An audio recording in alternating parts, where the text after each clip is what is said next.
I think that American politicians, American political figures are slowly, painfully coming to the realization that the American empire isn't American anymore. It's private sector.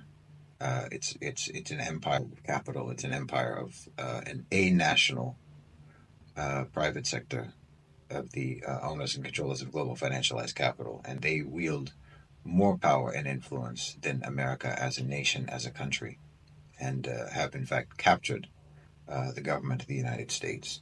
Really, the remarkable thing to me is that people who are analyzing what's going on actually think like, "Oh, the Biden administration is crazy. Oh, they're so stupid." And I was watching one analyst who was saying it's almost as if they want to sabotage their own economy. And you're like and you're you're knocking yourself in the head like, how could this possibly be? It almost seems like that's what it is. If everything shows that this is all deliberate. It's because the outcome is predictable. These aren't stupid people.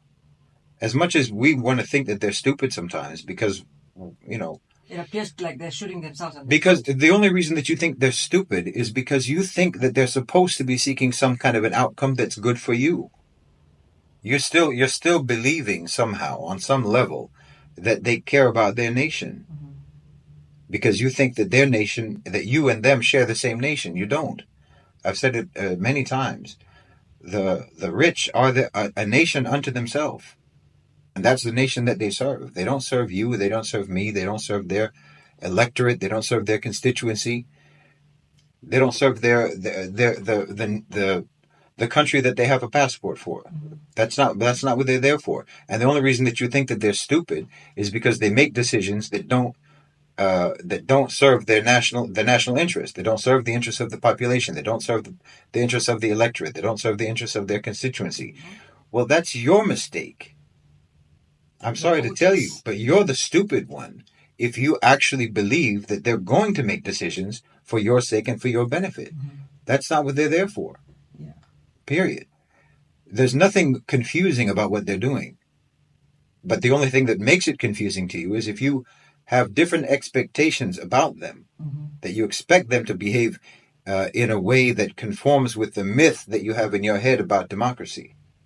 I mean, what politician has gone to jail for making decisions against the interests of his constituency? What politician in the history of the United States has ever gone to jail for not doing what the electorate wanted him to do? Never. That's never happened. That's not a crime. That's not a crime. A congressman, say, someone in the House of Representatives or the Senate.